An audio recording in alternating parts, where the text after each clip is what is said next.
ஏன் வெற்றி, கோர்ட்டு சொல்றது சரிதானே? அவனே ஒரு திருட்டு பையன், அவனை கொண்டு போய் சாட்சியா நிறுத்தினா எங்கன்னா விளங்குமா? யார் நம்புவா? ஏன் திருடன்னா உண்மையே சொல்லக்கூடாதா? போய் தான் சொல்லணுமா? நினைச்சாலே ஆத்திரமா வருது. அண்ணா வக்கீல் சார் வராருண்ணே. வணக்கம் சார். வணக்கம் சார். வணக்கம். வணக்கம் சார். வாங்க சார். வணக்கம். என்ன சார் இது? வேலை செஞ்சவனே தானா குற்றத்தை ஒத்துக்கிறான், அப்ப கூட கோர்ட் ஏத்துக்காதா? என்ன சார் இது சட்டம்? லாயர்ஸ் பிளைண்ட் வெற்றி.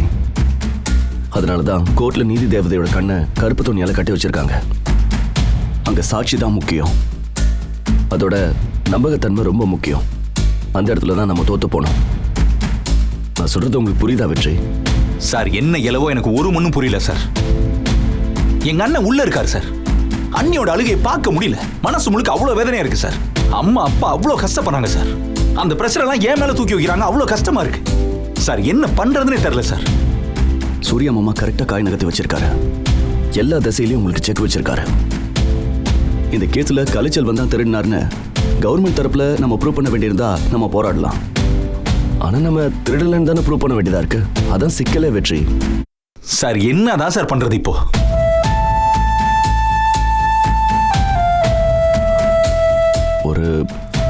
ஒரு வழி இருக்கு வெற்றி. ஆனா அத சொன்னா நீங்க ஏத்துப்பீங்களான்னு தான் தெரியல.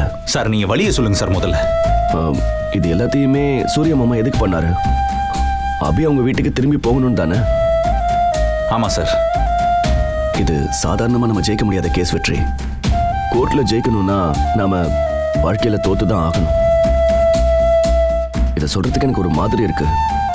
ஆனா இதை தவிர வேற வழி இல்லை. சூர்யா மாமா சொன்ன மாதிரி அபி உங்களை விட்டுட்டு அவங்க வீட்டுக்கு போனாதான் கலை சாரை வெளியில கொண்டு வர முடியும்.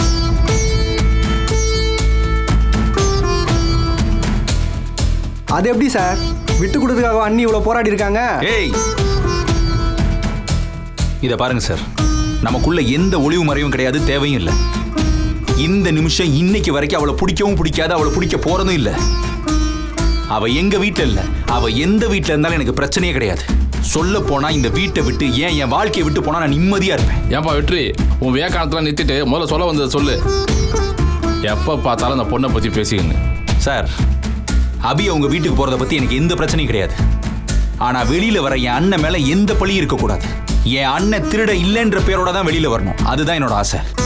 அதான் கேஸை வாபஸ் வாங்குறேன்னு மாமா சொல்றாரு. வாபஸ் வாங்கிட்டா அண்ணன் மேல இருக்க திருட்டு பழி போயிடுமா சார்?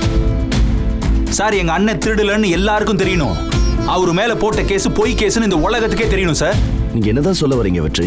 சார் அவங்க கேஸை வாபஸ் வாங்குறப்போ எங்க அண்ணன் திருடல, நாங்க தான் தெரியாம கேஸ் கொடுத்துட்டோம்னு அவங்க சொல்லணும் சார். அது முடியுமா? ஆனா அவர் என்ன மாதிரி கண்டிஷன் வைப்பாருன்னு எனக்கு தெரியலையே. சார் அது என்னவா இருந்தாலும் சரி சார், அபி அவங்க வீட்டுக்கு போறா போகல அதை பத்தி எனக்கு ஒரு கவலையும் கிடையாது சார். ஆனா எங்க அண்ணன் வெளியில வரும்போது கிளீன் இமேஜோட வெளில வரணும். அதான் சார் எனக்கு முக்கியம். அதுக்கு என்ன பண்ண முடியுமோ அதை பண்ணுங்க சார். என்னால ஆன முயற்சியை நான் பண்றேன் சார். சொல்லுங்க சார். சரி, ஆல்ரைட். என்னால முடிச்சதை நான் ட்ரை பண்றேன். அப்ப நான் கிளம்புறேன். சார் இருங்க சார், டீ வந்து சாப்பிட்டு போலாம் சார். தேங்க்யூ, பட் எனக்கு நிறைய வேலை இருக்கு. அடுத்த தடவை கண்டிப்பா சாப்பிட்றேன். சரி போயிட்டு சார். வரேன். கிளம்புறேன் வெற்றி. வரேன். பா என்ன மனுஷன் பார்த்தாலு. அபிக்காக வேற கல்யாணமே வேணான்னு இருக்கா போல. ஆனா அபிக்கு ஒண்ணுன்னா ஓடி வந்துடுறா போல. ஒரு பொண்ணை மனசார லவ் பண்ணிட்டு அவளோட லவ்வுக்காக பாடுபடவும் ஒரு மனுஷனால முடியுமா வெற்றி? அபியை கல்யாணம் பண்ணணும்னு நினைக்கிறதுக்கு முன்னாடியே அபியும் தர்ஷனும் க்ளோஸ் ஃப்ரெண்ட்ஸ். ஒன்னே என்னையும் மாறி அபிக்காக ஓடி வர குணம் இருக்குல்ல. இப்போ எனக்கு ஒரு பிரச்சனைனா நீ வரமாட்டியா? அந்த மாதிரி ரெண்டையும் போட்டு குழப்பிக்காத.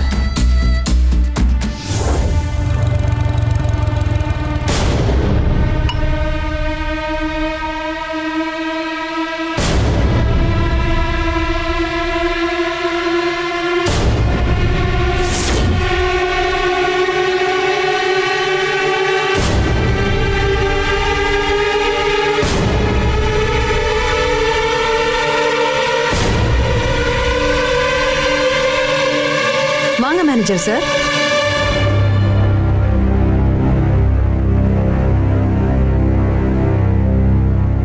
அபி அப்பவே வந்துருச்சுங்க. உங்களை பார்த்துட்டு போனேன்னா உட்காந்துருக்கு. சொல்லுங்க மேடம். நான் நேரடியாவே விஷயத்துக்கு வரேன். உங்க ஞாபக சக்தியை கொஞ்சம் டெஸ்ட் பண்ணணும். உங்களுக்கு எப்போ கல்யாணம் நடந்துச்சு? அது வந்து 7 வருஷம் ஆச்சு மேடம். கல்யாணம் முடிஞ்சதும் அப்ப நீங்க பார்த்துட்டு இருந்த வேலை போயிடுச்சு. அப்ப நீங்க எங்க வந்து நின்னீங்க? நானே சொல்லிடுறேன், எங்க வீட்டுக்கு வந்து நின்னீங்க. அப்பாவும் அண்ணனும் நீங்க பேசுறத கேட்கவே தயாரா இல்ல. அப்பதானே இந்த யூனிட் ஆரம்பிச்சோம். அடுத்த யூனிட்டுக்கு ஆளுங்களை வேலைக்கு எடுத்தது நான், இன்டர்வியூ பண்ணது நான், ஃபில்டர் பண்ணதும் நான். உங்களை விட குவாலிஃபைடான ஆளுங்களை விட்டுட்டு உங்களை எதுக்கு நான் செலக்ட் பண்ணேன்? புதுசா கல்யாணம் ஆனவரு கஷ்டப்படக்கூடாதுங்கிற காரணத்துக்காக தானே. அத உங்ககிட்டயே சொன்னா இல்லையா? எங்க என்னங்க இது? என்ன பண்ணி தொலைச்சிங்க? அபி ஏன் இப்படி பேசுது? அன்னைக்கு நான் இந்த வேலையை உங்களுக்கு கொடுக்கலன்னா தற்கொலை பண்ணிப்பேன் நீங்களே சொன்னீங்க. இப்போ என்னடானா எனக்கே நீங்க துரோகம் பண்றீங்க. இது எந்த வகையில சார் நியாயம்? எங்க அபி நமக்கு தெய்வம் இல்லையா? அந்த பிள்ளைக்கு துரோகம் பண்ணலாமா? அவளுக்கு துரோகம் பண்ணா நம்ம குடும்பம் விளங்குமாங்க? நம்ம புள்ள வளருமா? என்னங்க இது? தப்பு பண்ணிட்டேன் பரிமளா, நான் தப்பு பண்ணிட்டேன். நன்றியை மறந்துட்டேன். என்ன மன்னிச்சிருங்க மேடம். ப்ளீஸ் மேடம், என்ன மன்னிச்சிருங்க மேடம். என்ன சார் இது? துரோகம் பண்ணிட்டு கால்ல விழுந்தா துரோகம் சரியாயிடுமா? முதல்ல எந்திரிங்க. முதலாளிக்கு விசுவாசமா இருந்ததுல உங்களை நான் மறந்துட்டேன்மா. என்ன மன்னிச்சிருங்கம்மா. என் அண்ணன் வேணா இப்ப உங்களுக்கு முதலாளியா இருக்கலாம். உங்களுக்கு எப்பவுமே முதலாளி எங்க அப்பா தான். அது முதல்ல உங்களுக்கு ஞாபகம் இருக்கா இல்லையா? அண்ணனோட சேர்ந்துக்கிட்டு இந்த மாதிரி வேலையெல்லாம் பாக்குறீங்கன்னு அப்பாக்கு தெரிஞ்சதுன்னா அப்பா முதல்ல உங்களை மன்னிப்பாரா? சொல்லுங்க. மன்னிச்சிருங்க அபிமா, நான் தப்பு மேல தப்பு பண்ணிருக்கேன். நீங்க எனக்கு மட்டும் தெய்வம் இல்ல, எங்க குடும்பத்துக்கே தெய்வம்.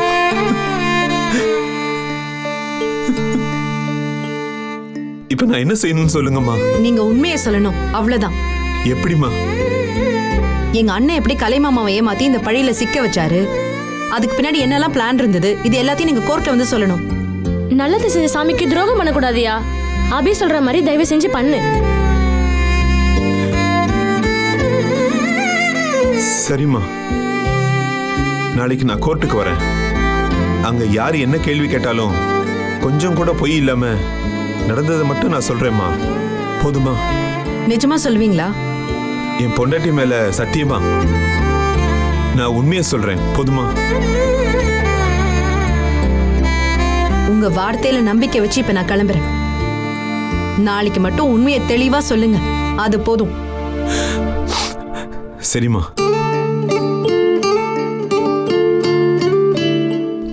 பாய். பாத்துக்கோங்க.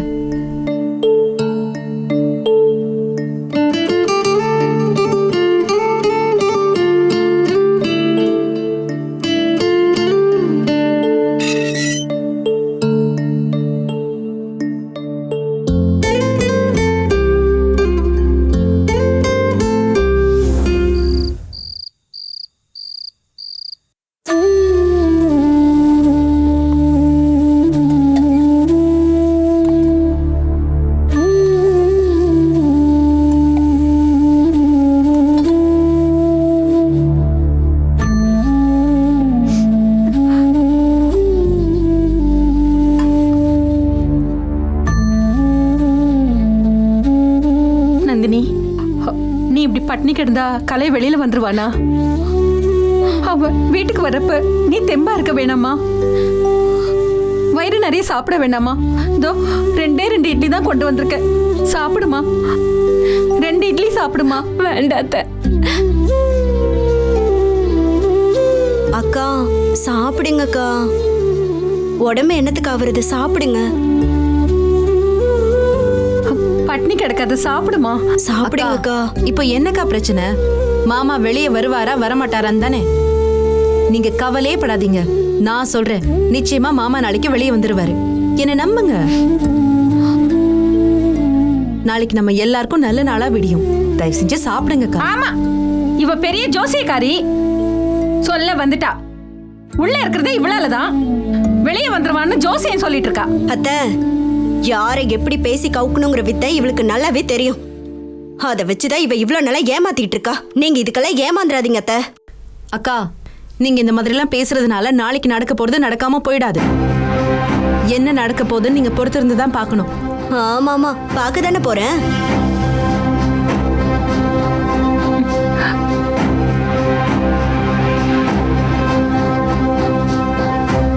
என்னங்க என்னாச்சுங்க?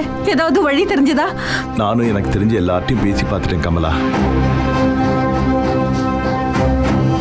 நம்ம கலை வெளியில வரதுக்கு வாய்ப்பே இல்லைன்னு சொல்றாங்க.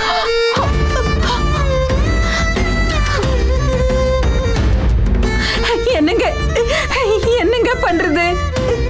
தெரியல கமலா. என் பிள்ளைய காப்பாத்த இதுக்கு மேல என்கிட்ட எந்த அஸ்திரமும் இல்லை. ஸ்டேஷன்ல அவன் முகத்தை பாக்குறப்பெல்லாம் என்ன ஜெயித்து போகுது கமலா.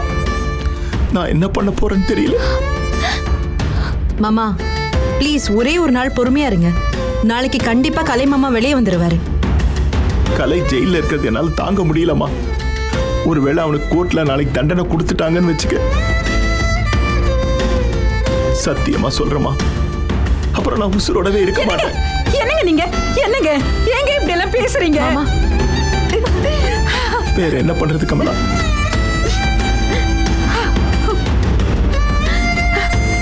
ஏண்டி வயசான காலத்துல என் வீட்டுக்காரர் அழ வச்சு வேடிக்கை பாக்குறியே, இது உனக்கே நியாயமா இருக்கா? வேணாண்டி, என் குடும்பத்தை பாழாக்கிடாத. நாங்க யாருக்கும் எந்த கெடுதலும் நினைக்காதவங்க. என் பிள்ளைய தயவு செஞ்சு காப்பாத்து. போடி, போய் மண்ணுகிட்ட பேசுடி, போடி. இல்ல தயவு செஞ்சு இந்த வீட்டை விட்டு வெளியில போயிடு. நான் அவ்வளவுதான் சொல்லுவேன். இல்லத்த, என்னால முடிஞ்சதை நான் பண்ணிட்டேன். நாளைக்கு கலை மாமா வெளியே வந்துருவாருங்கிற நம்பிக்கை எனக்கு இருக்கு. நீங்கன்னு இல்ல, யார் கேட்டாலும் நான் இந்த வீட்டை விட்டு போக மாட்டேன். என்னைக்குமே நான் இந்த வீட்டுல இருக்கிற ஒருத்தி தான். நான் இந்த வீட்டுல இருந்து தான் போராடுவேன்.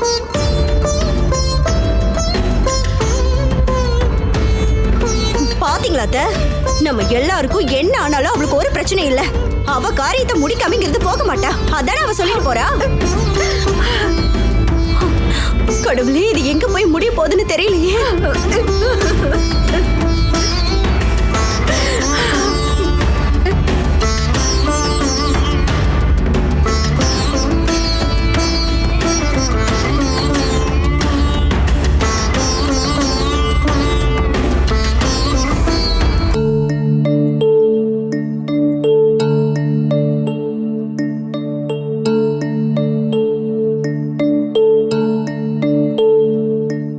அப்புறம் வேற ஏதாவது சொதப்பல்ஸ் பார்ட்டி வச்சிருக்கியா? இப்ப எதுக்கு வாண்டடா வந்து இரிட்டேட் பண்ணிருக்க? நீ மட்டும் என்ன எவ்வளவு இரிட்டேட் பண்ண. இப்போ இது ஏன் டர்ன், நான் அப்படிதான் பண்ணுவேன். ஏய், இப்ப என்ன வேணும் உனக்கு? உனக்கு ஆறுதல் சொல்லலாம் தான் வந்தேன். ஆமா, கலை மாமா நாளைக்கு கன்ஃபார்மா வெளியே வந்துருவாரு. இதுக்கு மேல நீ ஒன்னும் கவலைப்பட வேணாம், நான் பாத்துக்கிறேன். என்ன சொல்ற? அதான் சொல்றேன்ல, கலை மாமா நாளைக்கு கன்ஃபார்மா வெளியே வந்துருவாருன்னு.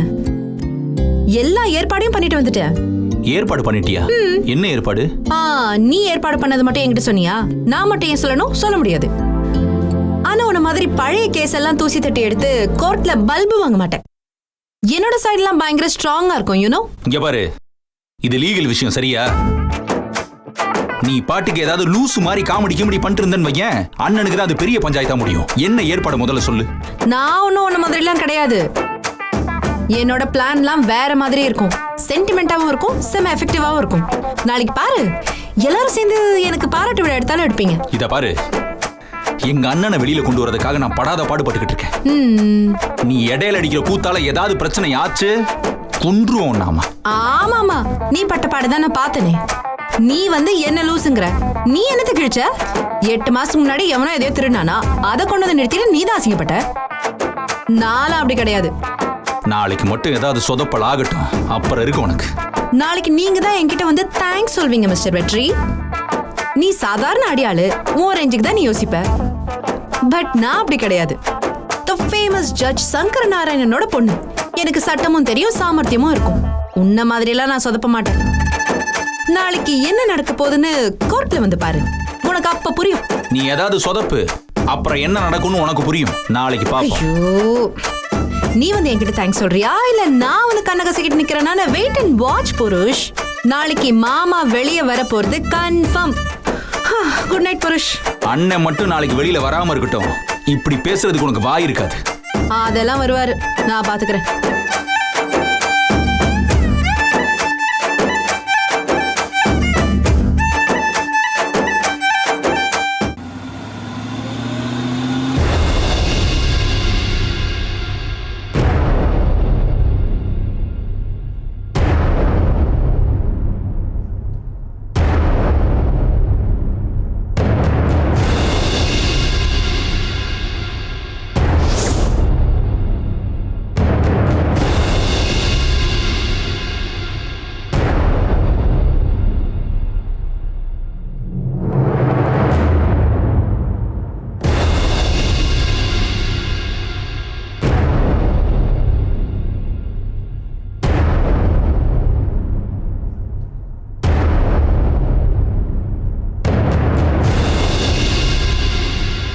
ரெண்டு தரப்புலையும் கன்க்ளூஷன் சப்மிட் பண்றீங்களா?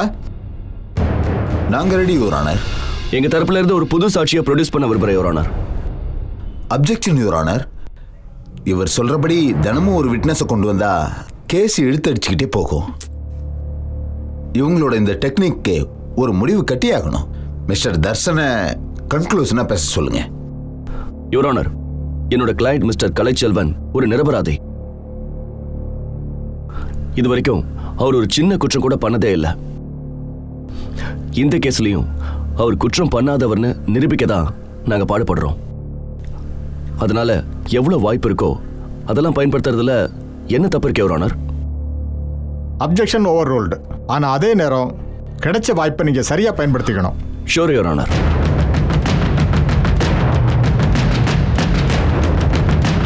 எங்க தரப்புல இருந்து மிஸ்டர் பிரசன்னா எஸ்என் கம்பெனியோட ஜெனரல் மேனேஜரை சாட்சியா கூப்பிடுறோம். பிரசன்னா பிரசன்னா பிரசன்னா.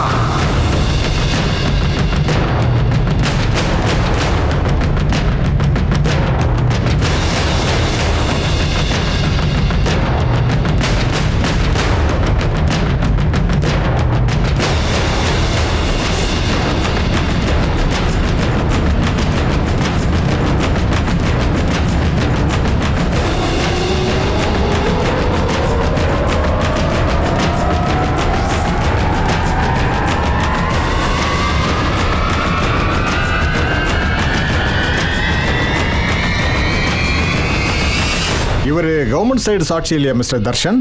ஆமா யுவர் ஆனர்.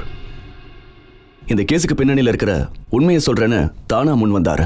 அதனால தான் உங்க முன்னாடி கொண்டு வந்து நிறுத்திருக்கேன். அப்ப இவரை பிறல் சாட்சியா எடுத்துக்கணுமா? அப்படி இல்லை யுவர் ஆனர். இவர் சாட்சியும் சொல்லி முடிச்சதும் உங்களுக்கு சில கனெக்ஷன்ஸ் புரியும். Okay, proceed. யுவர் ஆனர், நாங்க உங்க தரப்புக்குன்னு ஒரு டைம் தருவோம்ல, அப்ப நீங்க பேசலாம். உட்காருங்க. Darshan, you may proceed. Thank you your honour. அவரோட சாட்சியத்தை ஆரம்பிக்கிறதுக்கு முன்னாடி இந்த சாட்சியோட நோக்கம் என்னன்னு மிஸ்டர் தர்ஷன் சொல்லணும். கட்டாயமா சொல்றேன். இந்த சாட்சியத்தோட நோக்கமே கலையை உள்ள வச்சதோட பின்னணியில இருக்கிற சதியை அம்பலப்படுத்துறது தான். அப்படி எதை அம்பலப்படுத்த போறீங்க? கலையை உள்ள வைக்கிறதுக்காக அவர் மேல பொய்யா பழி போட்டது இதோ இங்க உட்கார்ந்திருக்கிற மிஸ்டர் சூர்யா தான். அதுக்கு அக்கம்ப்ளைஸா இருந்தது தான் மிஸ்டர் பிரசன்னா, மிஸ்டர் சூர்யாவோட மேனேஜர். சுருக்கமா சொல்ல போனா இந்த கேஸ்ல சூர்யா தான் குற்றவாளி. இவர் உடன் இருந்து குற்றத்துக்கு துணை போனவர். யுவர் ஆனர், இதெல்லாம் sir please let them finish. You will get your own time.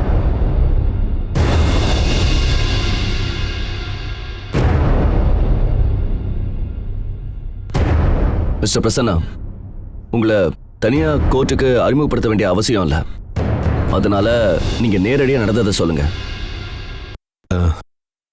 எதை சொல்ல சொல்றீங்க சார்?